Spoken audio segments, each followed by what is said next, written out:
parte do livro é só isso aqui mesmo, tá? A outra parte é a Pascendi do São Pio X. Mas o livro é isso aqui. Curtinho, letra grande e tal, bem agradável. Então E o livro ele já começa magnífico no preâmbulo. Inclusive, na apostila que eu dei no curso Potência da Alma, eu dei Ctrl+C, Ctrl+V nesse preâmbulo. Que aqui está o resumo do livro. Então, eu vou começar a ler o preâmbulo aqui. Ó. Santo Tomás extrai a definição de verdade, no seu primeiro artigo, de um fato supostamente admitido por todos. Na época, supostamente ele está sendo irônico, né? Que hoje em dia se duvida da verdade, né? Mas o que o Santo Tomás disse para as pessoas de bom senso? Né? Chama-se verdadeiro aquilo para o qual tende a inteligência. A verdade é aquilo que toda a inteligência busca. Isso aí a gente já falou bastante até nas outras aulas. Santo Tomás, dirigindo-se a pessoas de bom senso, não precisa explicar por quê. Assim como a vontade quer o bem, assim a inteligência busca o verdadeiro. Segue adiante sem parar. Ele tomava isso mais ou menos como óbvio, né? E a gente viu isso na sexta, um pouco sobre isso lá do discernimento dos espíritos. O bem, ele busca aquilo que... ou a vontade busca aquilo que é o bem, a inteligência busca aquilo que é verdadeiro ou falso. Infelizmente, constatamos que essa evidência é negada por muitos contemporâneos. Existem certamente inimigos ardorosos da verdade, isto é, pessoas que a combatem por causa daquilo que creem ser verdadeiro. Porém, estamos também, e cada vez mais, em face de um estado de espírito mais perigoso ainda, é o indiferentismo. Toda a curiosidade é extinta, os espíritos estão embotados, já não há sede de verdade. Vamos nos encarregar, nesse preâmbulo, de pôr sob todas as luzes a ordenação, essencial da inteligência à verdade. O que é esse indiferentismo? Esse indiferentismo é aquela coisa da pessoa só querer viver pela cogitativa. Ele não quer chegar, ele não quer fazer abstração e chegar nos conceitos universais. Ele quer ficar na abstrativa, ele quer ficar vendo Netflix, né? Basicamente isso. Ele quer ver ação, ele quer ver imagem, ele não quer ver verdade, conceitos e raciocínio. Quer tudo mastigadinho. E isso cria um indiferentismo, que é antinatural. Porque o homem naturalmente ele tem sede da verdade.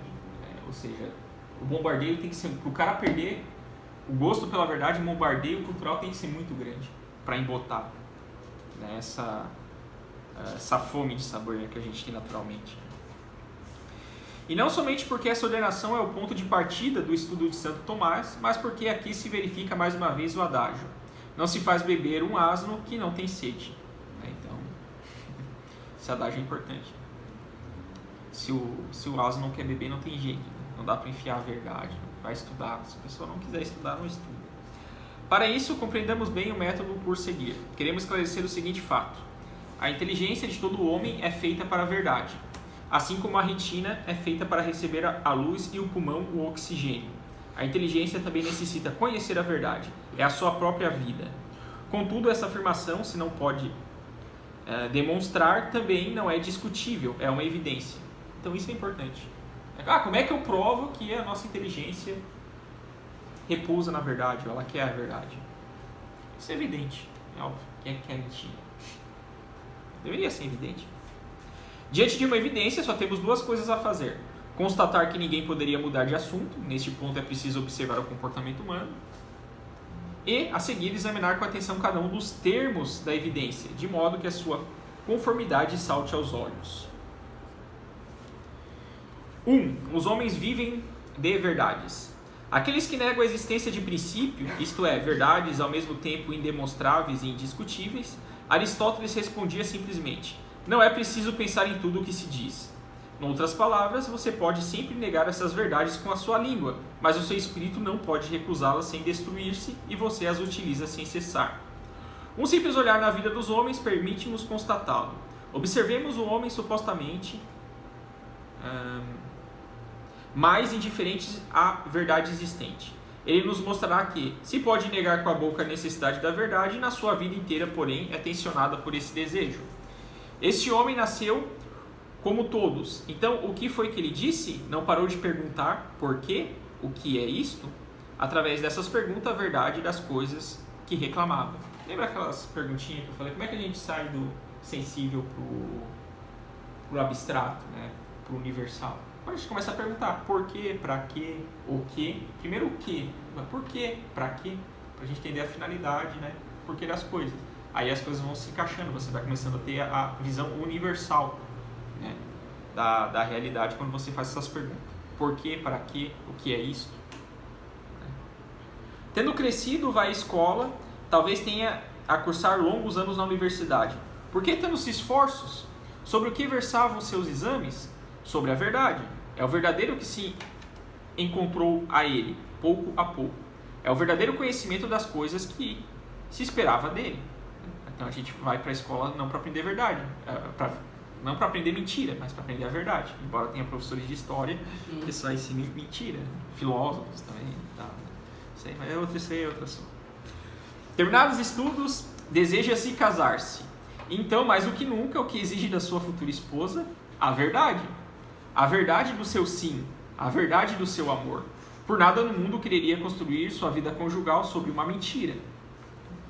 Pelo menos as pessoas sadias, psicologicamente sadias, sim. O homem estabeleceu-se, tem um bom trabalho, mas deseja subir de nível. Para tanto, busca informar-se. Pode-se imaginar o número de vezes que durante a sua vida terá aberto um jornal ou um livro, ligado à televisão ou rádio para saber das notícias. Seria impressionante. Ora, com cada um desses gestos, o que procura ele? A verdade. Entende que lhe são fornecidas informações verdadeiras. Nosso homem festeja seu aniversário. Para regar a refeição, traz de sua adega uma das suas melhores garrafas. Que espera do rótulo? Como sempre, a verdade. Mais que falta de sorte, logo na frente dos seus convidados, se em lugar do vinho generoso anunciado, lhe servisse um vinagre. E o que dizer então de quando fica doente? Prepare-se para ser atendido por um médico da mais alta competência, e não por um charlatão, aquele que lhe fará um diagnóstico verdadeiro. Ou seja, você pode negar a verdade pela boca, mas você não pode negar a verdade nas suas práticas cotidianas. Análise da inteligência e da verdade. Se observarmos agora de mais perto a vida da inteligência, em si e suas relações com as demais faculdades, aprenderemos imediatamente a necessidade que ela tem da verdade como seu objeto próprio. Ou seja, o objeto da inteligência é a verdade. 1. A vida da inteligência. Uma breve análise da linguagem bastará para que nos demos conta disso. A linguagem é, de fato, a expressão imediata da vida do espírito. É como sua tradução fiel. A Bíblia diz lá, né? A boca fala daquilo que o coração está cheio. Então, é isso que significa. Ora, se observarmos com atenção, perceberemos que, a despeito da sua infinita complexidade, a linguagem humana pode reduzir-se a proposições muito simples. A afirmação diz A é B. A negação A não é B. A pergunta é A é B? Parece que o centro da linguagem, o eixo em torno do qual se articula, é o verbo ser. Pois isso não basta da manifestação exterior da coisa... Pois isso não passa da manifestação exterior da nossa inteligência, que se encontra, pois, toda centrada no ser. É na medida em que alcança o ser das coisas que ela encontra o seu repouso. É o que se verifica com os dois sentidos do verbo ser. Seja quando significa a existência real, como quando se diz Pedro é, Deus é. Seja quando significa a natureza da coisa, ou uma das suas qualidades. Por exemplo, Pedro é marceneiro, Pedro é doente. Ora, alcançar o ser das coisas é conhecê-las tais como são na realidade. É o contrário da ilusão. É estar em verdade. Tal é, pois, a atividade vital da inteligência, a conquista da verdade. Então, novamente, e onde é que se reside a verdade? No ser. A inteligência busca a verdade, e a verdade repousa quando ela entende o ser das coisas. Tanto no seu sentido de conceito, o que ele é, né, a sua essência, o que ele é, quanto até nas suas qualidades. Né? Se eu digo que a parede é branca, eu estou falando a verdade, desde que ela seja branca. A inteligência e suas relações com a vontade e a imaginação. Observemos agora o papel da inteligência em face das demais potências, isto é, a vontade e a imaginação. Veremos, pois, claramente que uma inteligência privada da verdade é fraca, já não tendo nenhuma influência sobre as faculdades que deveriam agir. Primeiro, a vontade. O que é a vontade? É um apetite espiritual que se dirige para o bem. Mas, por si mesma, a vontade é cega. Ela deseja o bem tal qual a inteligência lhe apresenta. A gente viu isso ontem lá com Lorenz Scupoli. Ontem não, sexta. Somente a inteligência pode conhecer o que é bom para nós e depois o que fará nossa felicidade. O que a vontade espera, pois, da inteligência é que ela lhe dite o verdadeiro bem, a verdade. Uma inteligência privada da verdade seria como um cego que conduzisse outro cego. O Evangelho nos diz a consequência disso. Os dois infelizes caem juntos no buraco. O mesmo ocorre com a imaginação. Se a entregamos a si mesma, todos sabemos que prodigiosa fecundidade tem a imaginação. Sonhar, enfeitar ou enegrecer os fatos, reduzi-los ou amplificá-los, inventar ou adivinhar, tudo isso corre por sua conta. Mas ninguém ignora seus limites. Por ela mesma não há nenhuma aquisição do real. Um homem pode imaginar que ganhou na loto, planejar suas férias e reorganizar sua vida, mas isso não o tornará mais rico. Em tal imaginar, encontrará, ao contrário, a fonte de cruéis decepções. Podem adivinhar os desgastes de uma imaginação entregue à sua fantasia. Isso aqui é principalmente para as mulheres. Né?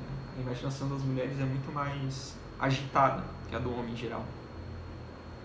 Assim como a sensibilidade, ela é uma boa serva, mas uma má patroa. O que ela pede, pois, a inteligência é que a dirija, isto é, que lhe diga no que ela está de acordo com o real ou não. Ainda é a verdade. Vê-se definitivamente que a inteligência só pode exercer a sua autoridade sobre a vontade e a imaginação na medida em que está iluminado pela verdade. Isso é muito importante porque, por exemplo, o professor Noguet usa o termo de revolução marcusiana, né, do Herbert Marcuse, lá da Escola de Frankfurt. O que o Herbert Marcuse fala? Além da revolução sexual, o Herbert Marcuse ele idealizou uma filosofia que se chama a imaginação no poder. A gente vai ver no decorrer do livro de onde é que vem isso, da imaginação no poder. Mas veja, quando alguém chega a afirmar, não, o que manda é a nossa imaginação, é a nossa criatividade e despreza o real, ele está simplesmente ignorando que a verdade existe. Ele quer que as pessoas vivam na ilusão. O importante é imaginar. A alegria da verdade. É-nos dado o sinal dessa sede da inteligência pela alegria que ela prova quando alcança uma verdade. Observemos. A alegria da criança que se maravilha diante do mundo que vê. A alegria do pesquisador que descobre uma nova lei após dias de trabalho. A alegria dos amigos que se estimam. A alegria do filósofo que penetra pouco a pouco a natureza das coisas, a harmonia do universo e, além, a causa primeira, o cume da felicidade, disse Aristóteles. É a inteligência das coisas belas e divinas. Essas alegrias, que a títulos diversos são fruto de um conhecimento verdadeiro, nos ensinam uma lei geral, a alegria da verdade. Gaudium de veritate.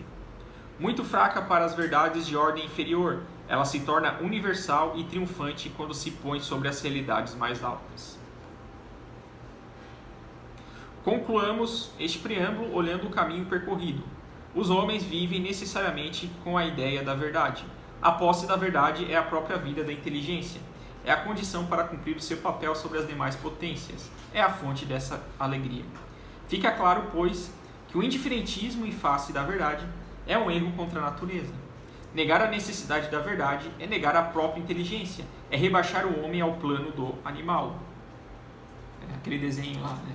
Fazendo todas as aulas. Né? As faculdades inferiores e as faculdades superiores. Inteligência e vontade, faculdades superiores. A sensibilidade, né? As potências sensitivas e as potências apetitivas sensitivas, faculdades inferiores. Essas potências inferiores, os animais também têm, os bichos, brutos, os cachorros, eles também têm. Por isso que eles falam, se eu nego a inteligência, o homem, né, é rebaixar o homem ao plano do animal. Deixaremos de bom grado aos defensores dessa tese o cuidado de destruir o homem e povoar os zoológicos. É o que a gente está vendo hoje. Quanto a nós, esforçar-nos-emos para trazer lume essa atividade fundamental da vida humana, quer dizer, o conhecimento da verdade por meio da inteligência. Então, falar da verdade, até depois de falar de potência da alma, é importante porque a própria psicologia moderna não trabalha com as verdades superiores. Não trabalha com inteligência e vontade, assim. Eles têm uma noção distorcida de como é que funciona a alma humana. Então, por isso que a gente tem que trabalhar bem, ver bem, né, o que é a tal da verdade. Veja, esse livro aqui, isso é só o preâmbulo. Ele tem mais outros artigos, mas o próprio preâmbulo já é rico. Se você ler esse preâmbulo, você já entende muita coisa. Bom, a inteligência tem que regular, tem que apontar para a vontade o que é o bem, senão como é que eu vou conseguir o bem se eu não sei o que é o bem? É a inteligência que vai me mostrar. E tem que regular a minha imaginação, senão eu vou começar a tomar o que eu imagino pela verdade, que é a definição do histérico. O histérico é aquele que toma o que ele imagina como a verdade, e está cheio de histérico, é só prestar atenção. Ele acha que porque imaginou algo, aquilo é verdade. E não, ele não colocou a sua imaginação no crivo da inteligência. No próximo curso ali, no final de abril, né, do curso de integração pessoal, vão ter exercícios para como controlar a imaginação. Mas esse princípio permanece. A razão tem que governar a imaginação. E a vontade tem que dirigir o apetite para o bem. E ordenar a vontade também tem que buscar ordenar essas paixões inferiores. Isso aí a gente vai ver amanhã. Então tá, aí tem o primeiro artigo do livro, né, seria o primeiro capítulo, né, definição e divisão da verdade. Tá? Então, essa parte aqui vale a pena. Era esse aqui que tava bom? Era, né? É? Parece que é. Tá fora do copinho. Tá. Então tá. Então tem aqui a verdade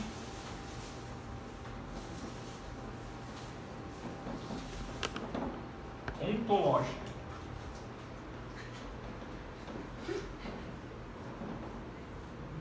Não entendi. Qual que é a graça? Qual que é a graça do ontológica? Não foi ontológica, tá no precisar. Não, é porque ela tá gravando pela metade. A transposta. É porque tu levantou e essa minha coisa igual. Não sei, Eu falei ontológica, eu comecei a rir. Uma piada, né? Fala pra polícia. Eu achei que eu ia aprender uma piada aqui, né? Quando vier aqui vai ser ontológica. Ontologia tem a ver com o ser, cara. Quem não sabe, né? A maneira de dizer do estudo do ser. Então isso aqui é quando a coisa realiza a sua definição. Quando a coisa corresponde perfeitamente à intenção de quem a faz. É isso que significa a verdade ontológica. Tá? Então a coisa tal como ela é, ou a coisa como ela foi feita para ser usada para aquilo que ela foi feita. Tem um exemplo do padre Charbonneau, que ele dá o exemplo assim de o que é uma ordem e desordem. Né? Quando você usa as coisas de maneira correta, ou seja, da maneira verdadeira de como ela deve ser usada, você produz ordem. Então ele dá um exemplo, você não vai cortar um tronco de uma árvore com uma faca de cozinha e nem vai cortar um bife com uma motosserra. Você estaria fazendo as coisas de maneira desordenada. Por quê? Porque a faca de cozinha foi feita para cortar os alimentos da culinária doméstica e a motosserra foi feita para cortar a árvore. Então é simples assim. Eu estaria fora da verdade ontológica da motosserra, porque se eu tentasse usar ela para cortar o bife, eu estaria usando ela da maneira que não corresponde à intenção para que ela serve. Então, exemplos. Esse cinto é de couro, tal homem é verdadeiro artista. Né? Hoje em dia não tem mais artista. E a outra verdade...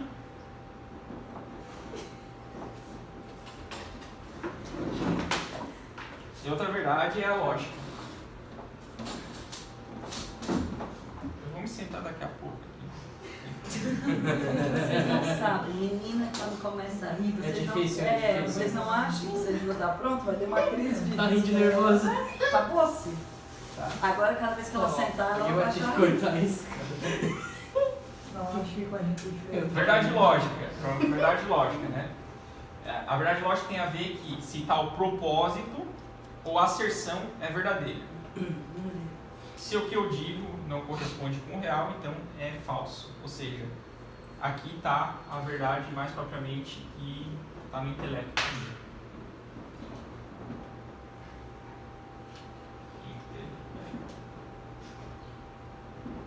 Essa aqui é a verdade que está mais próxima do intelecto. Então, eu vou fazer uma proposição, eu vou anunciar tal propósito, ou eu vou afirmar qualquer coisa, daí a verdade lógica é se o que eu afirmei é verdadeiro, eu estou na verdade lógica. Se o que eu afirmei é falso, eu estou na mentira lógica. Então tá. Então, e o que a inteligência quer, na verdade? A inteligência, ela tende para o conhecimento. O verdadeiro é o termo em que o conhecimento repousa. Novamente, o verdadeiro é o termo em que o conhecimento repousa. Alguém pode cuidar da pergunta? Senão ela vai rir. Ela desistiu, mano. Então, olha, só pra... Então, ó, vamos pra... Diante disso, vamos para as definições de verdade. Tá?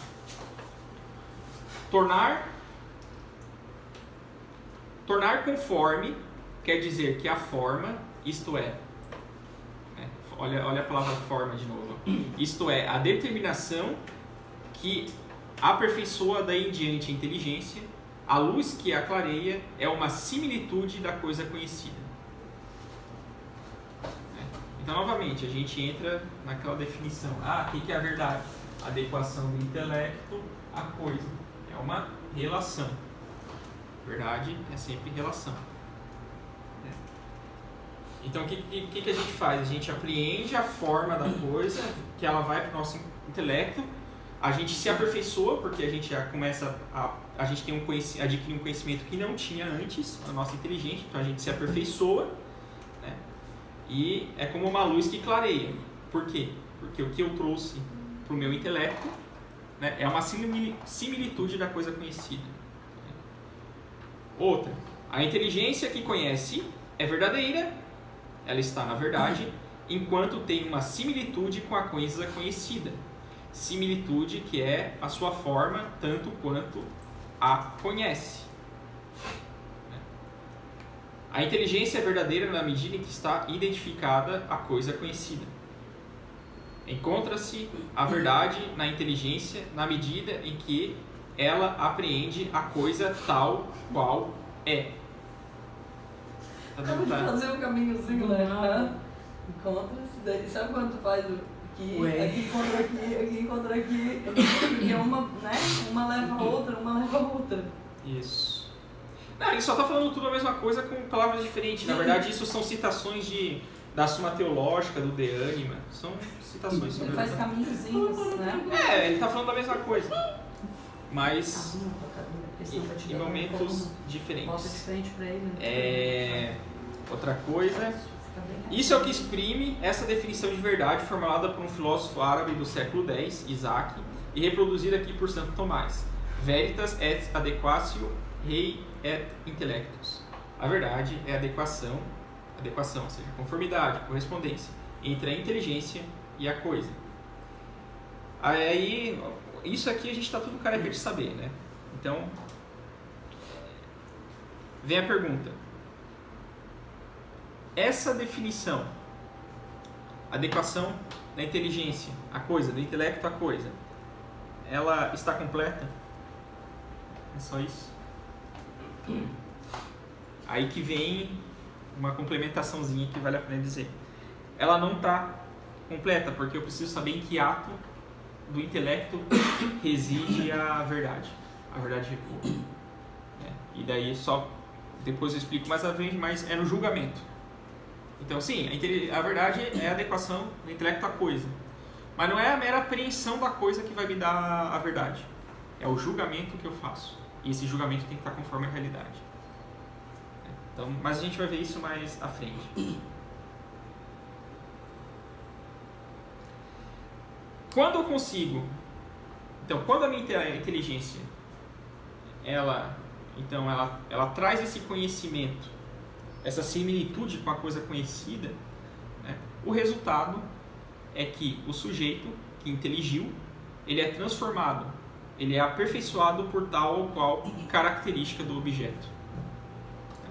Isso a gente consegue ver na nossa vida prática. Quanto mais a gente aprende, teoricamente, né, quando a gente traz as coisas realmente para o coração, tem gente que bate e vai para um ouvido e sai para o outro.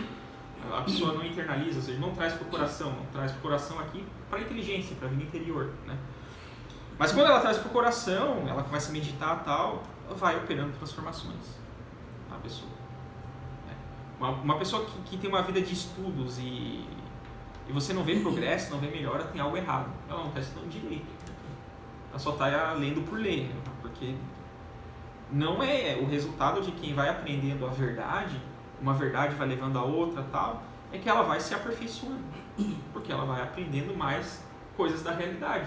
E quanto mais ela aprende da realidade, mais ela vai vendo, opa, mais eu tenho que... Ou seja, nós somos servos da verdade, né? Então, nós vamos melhor trabalhando para melhor viver, conforme a gente vai aprendendo. O Olavo mesmo escreveu hoje no Facebook isso, que o pessoal acha que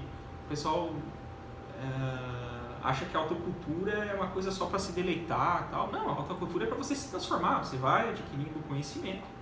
É para que você possa se transformando, você possa se aperfeiçoando, você possa ir aperfeiçoando suas potências, né? Lembra, o que é a perfeição, né? A perfeição é quando eu consigo sair de uma potência que se transforma em ato. Quando eu faço esse movimento, eu consigo uma perfeição.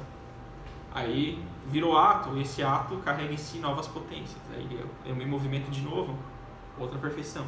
Então, conforme eu vou aprendendo, né, são diferentes atos da minha inteligência, eu vou me aperfeiçoando porque eu vou aprendendo mais a verdade. Por isso que eu vou me aperfeiçoando. Aí, o irmão Dominique apresenta algumas objeções a tudo isso que a gente falou.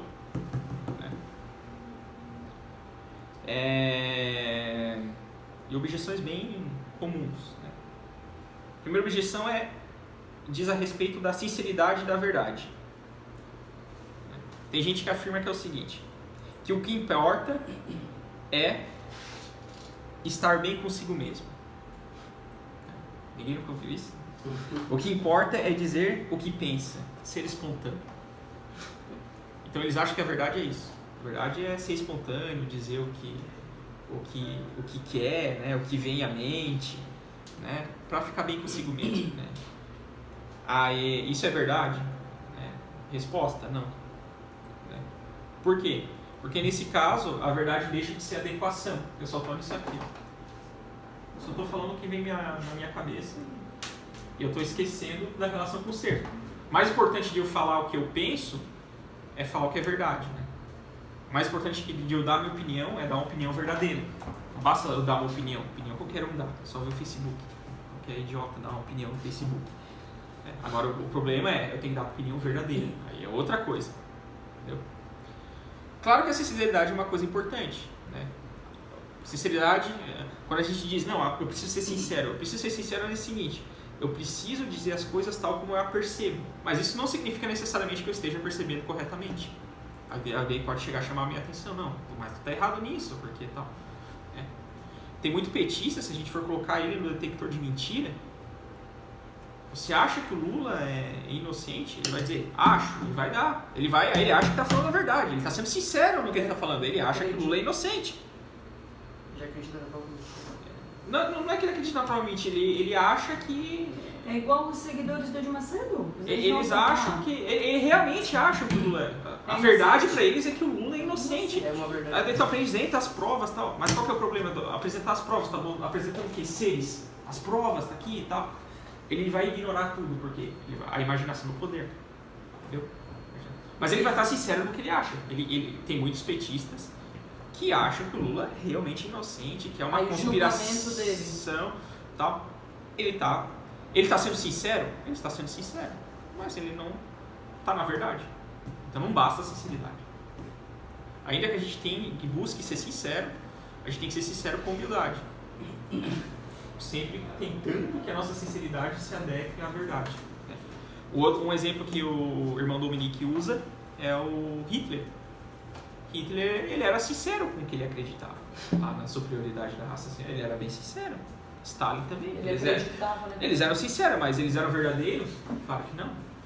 A ideia, o ideal que eles buscavam é um ideal mentiroso, fora da realidade, uma ilusão. Então não basta ser sincero. Então quando vierem com essa, o importante é estar bem consigo mesmo, o que importa é você dizer o que pensa, ser espontâneo, que ela está falando besteira. Ou seja, só tem merda na cabeça, né? Na verdade, então, né, Augusto, aquela fala de que aquela que mais conselho fosse bom não se dava. É porque aí que vem grudado um monte de achismos. O importante é o conselho, né? Se adequa à solução do problema que a pessoa está dizendo. A solução que tu está dando no conselho realmente vai resolver o problema? Verdadeiramente. Essa é a minha preocupação. Conselho por conselho. Por isso que é fácil. Não, eu tô com problema no casamento, divorcia. Resolve o problema? Resolve. Por isso que essa fala é certa mesmo, né? Resolve, mas é certo desmanchar o casamento? Claro, isso dá outro debate, mas a gente sabe que não. Não cabe entrar porque o divórcio é errado aqui, né? Mas a gente sabe que é errado e é um conselho idiota, não é um conselho verdadeiro. É um achismo. Então tem que tomar muito cuidado com a sinceridade. Decapitação também funciona para dor de cabeça. Decapitação também funciona para dor de cabeça. Não, dor de cabeça, né? Então, os sincerão, né? Os sincerões aí, né? Os sincerões, as pessoas espontâneas, o penso com a própria cabeça. Não, a gente não tem que pensar com a própria cabeça, a gente tem que pensar com a realidade, pô. Não é com a própria cabeça. A minha cabeça tem que se adequar ao que a realidade está mostrando para mim. Mas vamos lá. 2. Segunda objeção, né, dos pagãos aqui. Maioria e verdade. Ou seja, tudo aquilo que está na opinião pública é verdadeiro. Né? Aqui o problema mais grave é da sinceridade, né? Porque aqui não só se ignora o objeto real, né, do que se está se falando, porque eu estou pegando conhecimento por meio de terceiros, não do que eu estou observando. Ou seja, eu estou acreditando num testemunho, na verdade. Então não é de fonte primária, é do que estão dizendo para mim. Então, ignora-se o objeto real, mas também e principalmente o sujeito. Eu pego a opinião pronta, tomo para mim e pronto. Está resolvido. Então, o raciocínio, a verificação estão fora de jogo. Eu simplesmente estou pegando a opinião que eles estão dando e estou aceitando. Tem problema nisso? Aí é que está. Se essa opinião majoritária, né, elas residem em pessoas que são honestas, bem informadas, inteligentes, etc., né, ela pode ser indício de verdade. Mas ela não é a verdade. Eu posso acreditar como uma pessoa, assim como eu estou ensinando para você, o que eu estou falando aqui, eu peguei esse livro. Para vocês saberem se realmente vocês vão ter que ler o livro e ver se o que eu estou falando está condizendo com o livro. Vocês estão acreditando em mim. Entendeu? Não tem problema. Muitas das coisas que a gente aprende é pelo testemunho, é dado pela autoridade. O padre Leonel Franco explica muito bem isso em Psicologia e Fé. Né? Muitas das coisas que a gente aprende é por autoridade. Então, por exemplo, o que a gente sabe da Revolução Francesa? É por causa da autoridade dos historiadores. A gente não estava lá, a gente não tem como verificar o que aconteceu, mas a gente acredita nos registros. Então tem muita coisa que a gente aprende, muita coisa que a nossa mãe nos ensina, é pela autoridade que a gente aprende, pela autoridade do testemunho. Né? Tanto é que a fé a gente aprende por quê? Pela autoridade de Deus. Tem muita coisa aqui que a gente está falando é da verdade, principalmente a verdade natural. A verdade sobrenatural ela não está nessa coisa, porque a sobrenatural a gente não tem como verificar pela razão. A gente tem que acreditar porque Deus está dizendo. Como Deus não erra, a gente acredita. Mas Deus manda a graça para que a gente possa perseverar. Mas é basicamente isso. Então, os dois problemas da opinião pública. Né? Eu não estou diante do objeto real, né? E eu não sou o dono da opinião. Eu simplesmente estou absorvendo ela. Se o cara tem uma autoridade legítima e tal, ok. É um bom indício de verdade. Mas, por exemplo, quem segue a mídia hoje em dia entendeu? A gente escuta muito como contra-argumentação o famoso consenso acadêmico, o consenso científico. Então, o próprio consenso científico é uma coisa meio estranha, porque a própria ciência moderna, ela avança pela dialética, né? É estranho o consenso científico. Claro, tem algumas coisas que se põem como pressuposto da ciência, né? Mas, se pegar psicologia, por exemplo, o que tem de teoria que fica se degladiando com a... Aí você vai ver pela luz da psicologia atomista, né? Que usa metafísica para se pautar tal, dos primeiros princípios, ou seja, é a mais correta, vai ver que tá tudo errado. Essa acerta nisso, essa mais erra nisso, naquilo, é tudo assim. Outra objeção aqui que é muito comum, né, é que eu dizer que eu estou falando, é dizer assim, ó, cadê aqui? Né? Isso aqui é melhor até ler. Se a posse da verdade é orgulho ou humildade. Se eu disser, não, a verdade é essa, você é orgulhoso, quem tu pensa que é? Que tu é o dono da verdade? Quem nunca ouviu isso? Então o irmão Dominique ele vai falar assim, ó. A terceira opinião toma a forma de reprovação frequente dirigida às testemunhas da verdade. Dizeis ter a verdade? Que orgulho! Que autossuficiência! Filósofos bem mais inteligentes que vós têm sabido reconhecer seus limites. Ademais, as constantes controvérsias entre os homens bem provam a inanidade da vossa pretensão. Valeis mais que os outros? A isso respondemos: sim e não. Sim, porque, né, é orgulho pretender ter a verdade se nós mesmos a fazemos, que é a coisa do Marcuse lá, imaginação no poder. Sim, é orgulhosa a inteligência que deseja ser a regra da verdade e que se esforça por construí-la. Aí depois a gente vai ver isso mais à frente. Mas, ao contrário, a definição da verdade que resgatamos mostra-nos o estado de total dependência da inteligência em face do real. Longe de ser uma marca de orgulho, a posse da verdade é, portanto, a marca de certa humildade. É o sinal de que a inteligência soube deixar-se gravar e ser informada. Então, refutação bem simples dessa coisa. Ora, se eu estou criando a verdade, eu quero que a verdade seja assim, então é assim. Não gostei, gostei logo a verdade, né? A gente usa esse tipo de argumento. Eu estou sendo orgulhoso, porque é um critério subjetivo, né? É simplesmente meu sentimento. Mas não, humilde, a verdade humilde, eu tenho que me dobrar à realidade. Eu tenho que me dobrar à realidade ontológica. Eu não posso ir contra ela. Certo? E quando a pessoa insiste em ignorar essa verdade ontológica, ela cai no que a psicologia denomina neurose. Neurose é isso, é quando a pessoa não quer se dobrar à realidade. A realidade se mostra daquele jeito, mas eu não gostaria que fosse assim, mas ela é assim, mas eu não gostaria que fosse assim, mas ela é assim. Neurose. Não sai disso. Portanto, a humildade é a posse da verdade. Se eu estou repousando na verdade, é por isso que eu não sou dono da verdade. Eu sou servo dela, eu repouso nela. Por causa disso, eu tenho que me dobrar à realidade. Goste eu dela ou não, inclusive, né? Quando a gente se converte, tem muita coisa que a gente não gosta a princípio. A gente vai ter que aprender a lidar, mas é porque a gente que está errado. A gente tem que se emendar, não a verdade, não é Deus. E a outra, que é muito comum, né? A verdade evolui. Né? Aí tem que tomar cuidado com essa afirmação, né? Que a verdade evolui, ela muda. O irmão Dominique ele explica assim, ó. Se a verdade é adequação ao real, então se tem que é o seguinte: se o objeto não muda, a verdade não muda.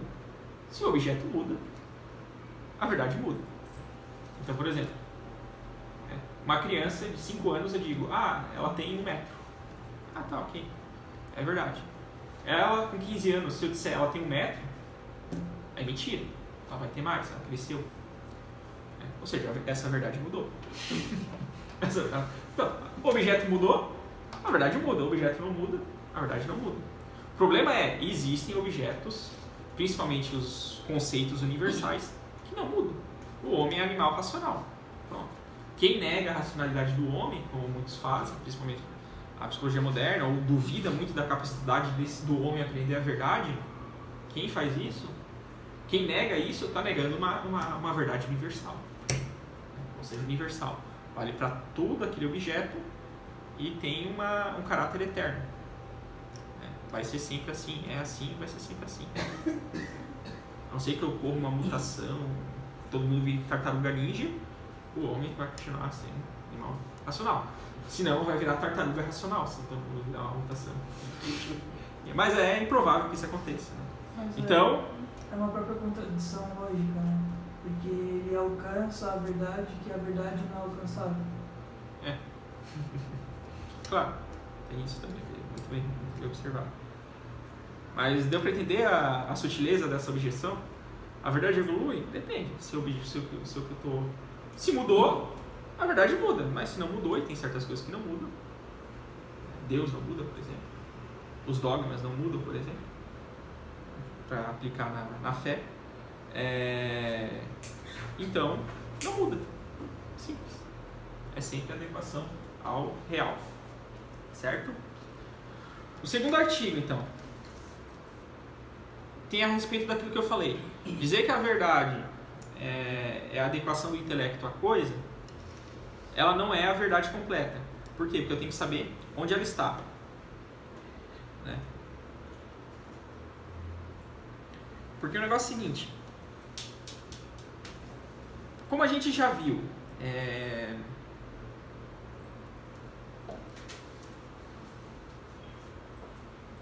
nada chega na inteligência sem antes passar pelos sentidos.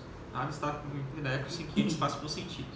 Ou seja, o que capta a realidade exterior, aquilo que a gente já falei, são os sentidos externos. Aí nos sentidos internos, vai lá para a cogitativa, e da cogitativa tem um processo chamado abstração, em que o intelecto agente pega do fantasma, desse fantasma da cogitativa, no processo de abstração a gente chega no conceito da coisa. Ou seja, o que a coisa é no seu sentido universal. Né? Isso a gente... A questão é a seguinte, esse processo se chama simples apreensão. É a primeira operação do intelecto. Então é quando sai dos particulares para o universal. Né? Simples apreensão. Só que, e aí quando eu tenho a simples apreensão, eu cheguei no conceito. Certo? Mas a questão é a seguinte, não basta ter em si o conceito suficiente. Por quê? Porque eu posso conceitualizar errado. Principalmente quem fica vendo muitos filmes, né, vai contextualizar errado. Por exemplo, todo mundo hoje em dia, qualquer pagão criado na Netflix, vai achar que amor é sentimento. Eu até estava analisando a letra de uma música, que os caras estavam falando assim, como é que é? Toda vez que eu te beijo, eu ainda consigo... Os meus pelos ainda arrepiam. Né? Eu achei, mas que coisa tosca. Eu achei assim, né? Isso não é real, não é assim que acontece. Né? Mas os caras romantizaram, né? A pessoa vai pegando essas coisas romantizadas que não são reais, que não acontecem na realidade, né? Esse exagero. Como seria bom? Não, mas não é isso que acontece. Bom, enfim, e vai tendo uma ideia então do relacionamento, do que deve ser um amor, o que deve ser um relacionamento romântico completamente diferente. Então os conceitos que ele vai trazer, conceito de amor, né, o conceito de intimidade e tal, esses conceitos vão estar todos errados. Ele vai estar fazendo abstrações erradas porque ele vai estar pegando conceitos de imagens erradas. Entendeu? Das imagens da cogitativa, ou seja, do relacionamento. Né? A cogitativa pega as intenções, como as coisas se relacionam umas com as outras. Né? Tanto é assim, né, que quando a gente erra um jogo... então assim, então não basta em si o conceito. Né? O conceito pode... Eu posso até feita a abstração ter sido correta, mas só o conceito não basta. Por quê? Eu preciso voltar para o real. E quem faz voltar para o real para saber se eu fiz a coisa certa é o julgamento. Aí eu julgo. Então a verdade está no julgamento, está na segunda operação do intelecto, que se chama julgamento. Então, eu conceituo, eu tenho um conceito, depois eu tenho que voltar para a realidade. Mas no conceito, eu estou no intelecto, ainda estou na verdade, lógica. Eu fiz uma abstração, mas eu preciso saber, mas é lógico, condiz ou não condiz? Às vezes quando eu vejo, eu errei. Quando eu erro, é como dizer, eu tenho que rever meus conceitos. Realmente, alguma coisa está errada. Assim como se eu erro o julgamento, eu erro um raciocínio, é porque eu errei alguma premissa. Eu tenho que rever meu julgamento. Alguma das premissas que eu tomei como certa não está. Entendeu? Então olha só como é sutil. Mas a verdade, eu chego na verdade quando? No meu julgamento, eu consigo voltar para a verdade do ser. Eu fiz o processo de abstração correto e eu fiz o julgamento correto. Aí sim eu estou na verdade. Ele diz o seguinte, deixa eu ver aqui. Então a inteligência conhece e diz a verdade quando julga que a coisa é tal qual a forma, o conceito que ela extraiu. Então, mas é quando a forma, ou seja, o conceito, é quando eu tirei a forma da coisa e eu voltei para a coisa para saber se é. Então, olha só. Vou ler aqui. Quer parar agora? Deixa eu só terminar o artigo 2, eu deixo para depois. Então, assim, ó. Demos um exemplo. Vejo uma vaca que passa no campo. Experiências anteriores tinham formado em mim o conceito de vaca, que renasce na ocasião desse encontro. O conceito que corresponde efetivamente à natureza deste animal. Haverá verdade quando eu tiver feito a relação entre este conceito e a coisa real, quando eu conhecer a conformidade do animal à minha inteligência, e quando eu afirmar, este animal é uma vaca. A inteligência conhece e diz a verdade quando julga que a coisa é tal qual a forma, o conceito que ela extrai. Então, ó.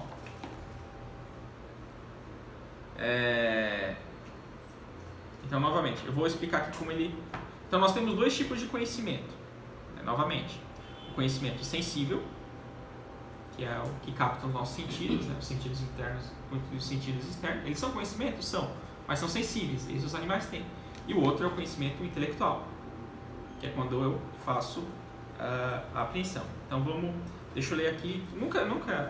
O processo de gnoseologia tomista nunca é demais ser relembrado, porque é o mais ignorado de todos. Hoje a gente está imerso em Kant, que é uma coisa bem terrível.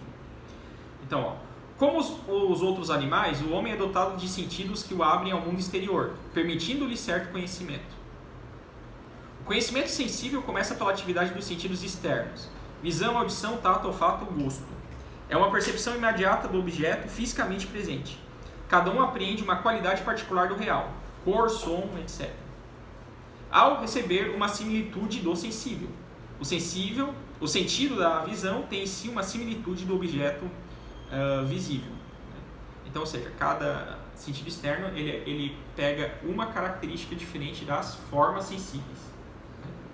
Então, a visão pega a cor, o olfato pega o cheiro, o tato pega a textura, Então são formas sensíveis da coisa. Aí vem a pergunta: o conhecimento sensível pode pretender a verdade? Sim, de certa maneira, dado que por ele o sujeito recebe uma imagem sensível do objeto. Então, sensivelmente eu posso dizer que essa caneta é preta, mas é sensível. Se ninguém tivesse visto aqui e dissesse qual que é a cor da caneta, que caneta? Não estou vendo essa caneta, mas eu estou julgando essa caneta em particular. É meramente sensível, mas é um conhecimento verdadeiro. Então sim, os sentidos externos, os sentidos, eles captam conhecimento, mas, novamente, é meramente sensível, não é intelectual, não é universal, é sensível. Ou, até para o artigo de amanhã, é particular. Não sei se vai entrar nisso, mas vamos lá. Singular ou particular, se for usar a terminologia filosófica.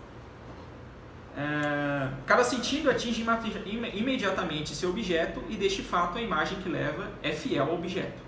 Porém, esta conformidade, ela própria, não é conhecida. O sentido não percebe essa semelhança com o real. O sentido da visão não conhece a relação que há entre a coisa que ele vê e o que representa. Na verdade, a visão não vê, a visão ela me dá o preto, mas ela não sabe que isso é preto. O sentido interno é que vai começar a me dar esse conhecimento sensível. Não há, pois, propriamente verdade lógica nos sentidos. Se diz que a sensação é verdadeira. É, sobretudo, sobre o modelo da verdade ontológica. A verdade pode estar nos sentidos, no conhecimento sensível, como numa coisa verdadeira. Então, é verdade? É verdade. Mas não é a verdade mais nobre, é uma parte da verdade. São as qualidades das coisas, os acidentes. Que os sentidos captam imediatamente são os acidentes. Não é a essência. A essência é só por esse processo de abstração que a gente consegue o conceito.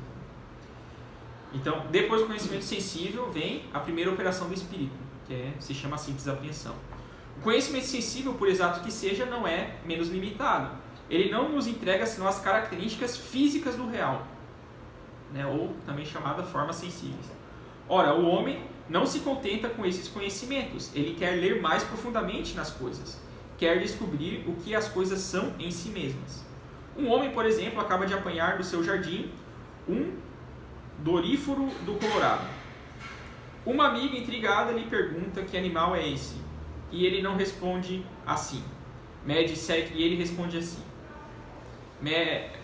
Pergunta o que é, ele não vai responder assim. Mede 7 milímetros, é rajado de preto e branco, tem tal cheiro. Não, ele vai dizer. Ele dirá, é um inseto, um coleóptero, é um doríforo do Colorado. Ou seja, ele deu características desse inseto que vale para qualquer dorífero do Colorado. Aí a inteligência fica legal. O que me interessa? Ele tem tantos centímetros. Não, isso não respondeu. Isso é meramente sensível. É verdade? É verdade. Mas não é verdade sensível. A nossa inteligência ela quer repousar na verdade, né, mais profunda do ser, que é o ser universal. Em outras palavras, revelará ao intelector a própria natureza dessa coisa, o que ela é, abstraindo suas características sensíveis. Ora, este é o fato da inteligência, né, a conceituação. Uma vez que a natureza de uma coisa ultrapassa suas propriedades físicas, é uma potência imaterial que ele voltará a aderir, isto é, a inteligência. E de fato, o primeiro contato da inteligência com o real sensível consiste em abstrair a natureza. Essa primeira operação do espírito se chama simples apreensão. Sua função é descobrir o que é a coisa, ler sua quididade. Quididade significa o que é. Por abstração, forma o conceito das coisas. Então, é assim que a gente apreende. Simples apreensão, depois que vem o julgamento. Então, tem duas objeções ainda para ser feitas. Deixa eu ver aqui. Não, 3. A primeira objeção é o seguinte: os nossos sentidos nos enganam. Então, ele diz assim, ó, tá, mas se eu colocar essa caneta num copo d'água, eu vou chegar e dizer assim, não, parece que a caneta está quebrada. Ou seja, os sentidos não me entregam as verdades sensíveis, e se não me entrega a verdade sensível, eu posso abstrair errado e não vou ter um juízo perfeito, então a verdade é sempre certa, não tem como chegar nisso. É uma boa objeção, né? É uma boa objeção. Só que o negócio é o seguinte, não foi meu erro de percepção, a minha visão vai estar entregando realmente o que eu estou vendo. Né? A água, a gente sabe na física, por causa que tem um processo chamado refração, tal, por isso que a gente estuda física. Né? Só que o negócio é o seguinte, o erro aqui está no meu julgamento. Eu estou julgando a caneta sozinha, não a caneta em relação com a água. Então, o problema de eu dizer que a caneta está quebrada quando eu colocar no copo é um erro de julgamento. Eu ignorei que a água está ali. Julguei errado. É a caneta, parte da caneta na água. Entendeu? Eu não posso ignorar a relação da água com a caneta, né? E quando eu percebo isso colocando, quando ela está assim, eu coloco assim, ela chega assim, aqui tem um fenômeno físico, né? Que os físicos chamam de refração. Porque a verdade vai estar sempre relacionada com uma coisa. Não, o sentido vai estar tal como é, certo? Mas parece que está quebrado.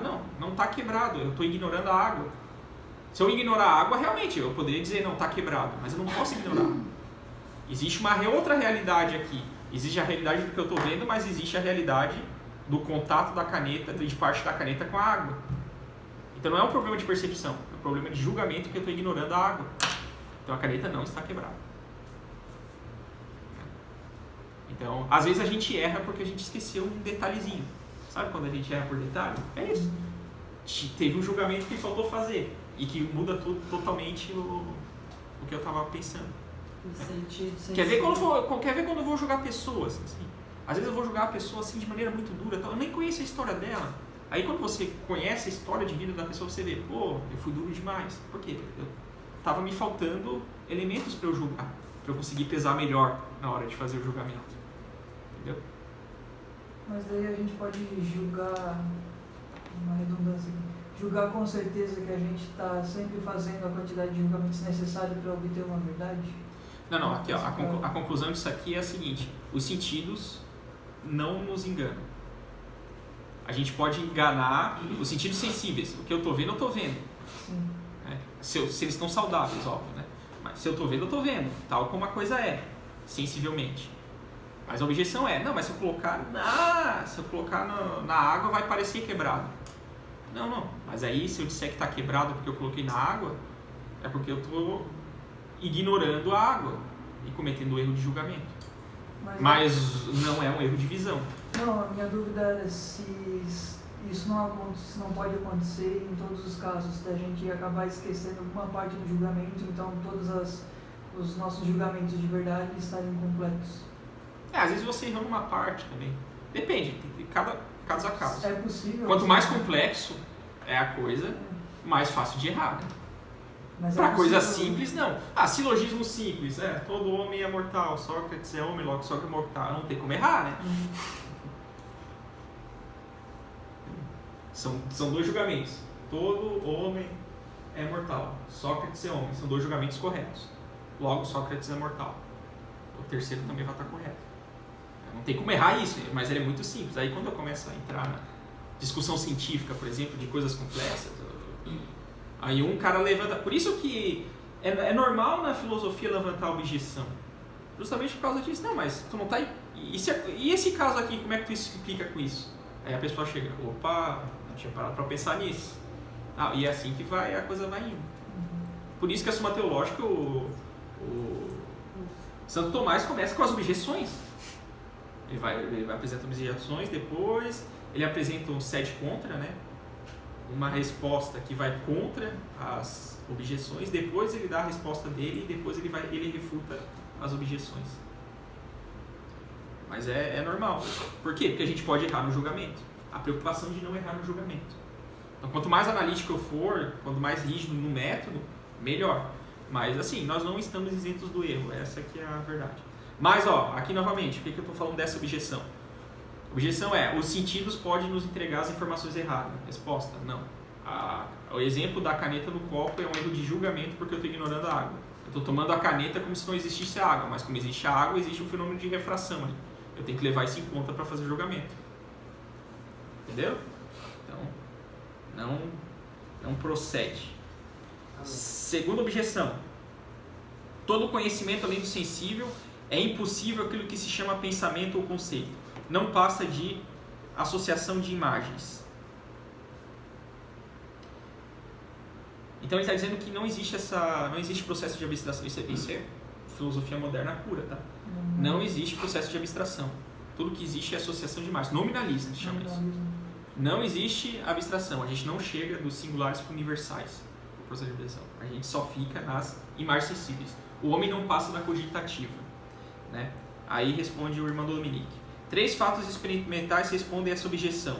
Eles são formados cada um de uma idade diferente da vida de um homem. O primeiro é a gênese da vida intelectual de uma criancinha. Ela não pode exercer no início senão seu conhecimento sensível. Neste, há um conhecimento imediato das coisas e das pessoas que a cercam. Ela reconhece antes o seu pai e sua mãe. À medida que é posta em contato com um número maior de pessoas, passa a operar distinções e reagrupamentos. Passa a se distinguir homens e as mulheres, reunindo todos para diferenciá-los do cão. Novamente, aquilo que eu falei na sexta, a nossa inteligência funciona por semelhança, composição e decomposição. A própria criança vai fazendo isso. A gente vai reagrupando coisas parecidas com coisas diferentes. Depois distingue entre as mulheres, as da família, mamãe e titia, das de fora. Ao fim de alguns meses, desenvolvendo o espírito, ela se volta cada vez mais para um conhecimento já não somente sensível e particular, mas imaterial e universal, nas coisas que a rodeiam. Ela não verifica somente os traços particulares, mas também as características comuns às naturezas. Tomemos agora o caso de um menino de 7 anos. Seu pai... Ou seja, o que está querendo dizer aqui? A gente percebe que quando a criança cresce, ela não fica só retida das imagens. Conforme ela vai crescendo, ela vai tendo mais necessidade de conhecer a natureza das coisas. Ela começa só com conhecimento sensível, mas depois isso não basta. Aí ele vai complementar com esse outro exemplo. Tomemos agora o caso de um menino de 7 anos. Seu pai o leva a uma estação ferroviária pela primeira vez. Ei-lo uma plataforma de onde vê uma locomotiva. Não tardará a perguntar, o que é isso? O que é isto? É sempre uma pergunta que nos dirige à inteligência, não ao conhecimento sensível, né? Ao conhecimento universal. Se o pai responde, é azul, o menino não ficará satisfeito. E assim permanecerá se a cada, o que é isto? Ouvir como resposta, isto mede 15 metros, é de aço, etc. Essas respostas, ao contrário, só irão atiçar sua curiosidade e aumentar sua impaciência. O fato é que ele tem sede de outra coisa. O que seu espírito busca está além dessas qualidades sensíveis. Porém, se seu pai responder, é uma máquina dotada de um grande motor que a faz andar sozinha e puxar vagões, permitindo assim às pessoas viajar, a inteligência do menino se satisfaz. Ele compreende, enfim, o que é a coisa. Conhece a sua natureza. Elabora um conceito que poderá aplicar, quando for o caso, a qualquer outra locomotiva. Essa descoberta lhe permitirá, até, segundo a vivacidade do seu espírito, alcançar realidades ainda mais espirituais, como a causalidade eficiente, movimento, etc. Se ele for estudar filosofia, daí ele vai além. Uma terceira amostra de idade dá-nos um exemplo similar. A juventude é uma idade em que a alma bem formada está pronta para empregar toda a sua vitalidade a serviço dos ideais maiores. É a idade dos grandes questionamentos. No limiar da vida adulta, o jovem se interroga com certa ansiedade a respeito dos fundamentos sobre os quais construirá sua vida. O que é o homem? A felicidade, o bem, a justiça, a organização política da cidade, Deus, a religião, o amor, etc. Ora, somos obrigados a constatar que essas realidades ultrapassam infinitamente a ordem das coisas sensíveis. Acho que, né, bem... está refutado. Né? Terceira objeção. Subjetivismo. A doutrina realista da verdade é sufocante. O homem, ela não tem parte criativa e extensora que lhe é devida. A verdade é uma construção. Então, subjetivismo. Eu construo a verdade. O pai dessa maneira de ver é Kant. Só para saber, né? Então ele diz o seguinte: essa estrutura de pensamento a priori se espalhou por toda parte. Né? Tal. Aí ele diz o seguinte, ó. Descrevemos antes, né, a atividade complexa que conduz o homem à verdade, ou seja, da criancinha tal até chegar. Essa atividade põe-se em jogo todas as suas faculdades, ele é ativo. Porém, sua ação não é uma construção, ela consiste, pelo contrário, numa adequação do sujeito ao real. Conhecer uma coisa não é inventá-la, é descobri-la tal como é. A diferença profunda entre o subjetivo e o realismo pode ser assim resumida. O realista é um livro, o livro do real. O subjetivista escreve. Ademais, esse sistema de pensamento não destrói o amor? Pode-se de fato amar o que não se conhece? Ora, se conhecer algo é dar-lhe feitio, se todo conhecimento é transformante, não amamos no outro senão aquilo que nele tenhamos posto. Não o amamos por ele mesmo, tal qual é, mas somente tal qual queremos que seja. Então, isso é muito importante. O Kant matou o amor. Se eu digo que a verdade é o que eu construo, e eu só amo aquilo que eu conheço, logo, eu só amo aquilo que eu construí. Então, não tem como eu amar o outro tal como ele é. Porque ele está excluindo os universais. Não, o Kant, nesse caso, ele está dizendo que eu tenho que construir a verdade. Vai ficar mais claro no terceiro artigo, quando eu falar do Descartes. Mas tenho na mente, se a gente observar, esse problema é do julgamento a priori. Julgamento a priori. Ou seja, eu parto das minhas ideias para construir a verdade. Eu não faço mais adequação com o real. Eu fico só no meu intelecto. Esse é o problema. Isso mata o amor. Mas como é que se refuta isso? Não, a gente acabou de ver. Tem a simples apreensão, tem o julgamento. Não é simples. Entendeu? Não é simples. Primeiro, as coisas chegam pra gente e depois a gente faz o julgamento em relação às coisas para ver se está adequado. É assim que funciona. Não é a priori, é a posteriori. Amém. Então, intervalo aí.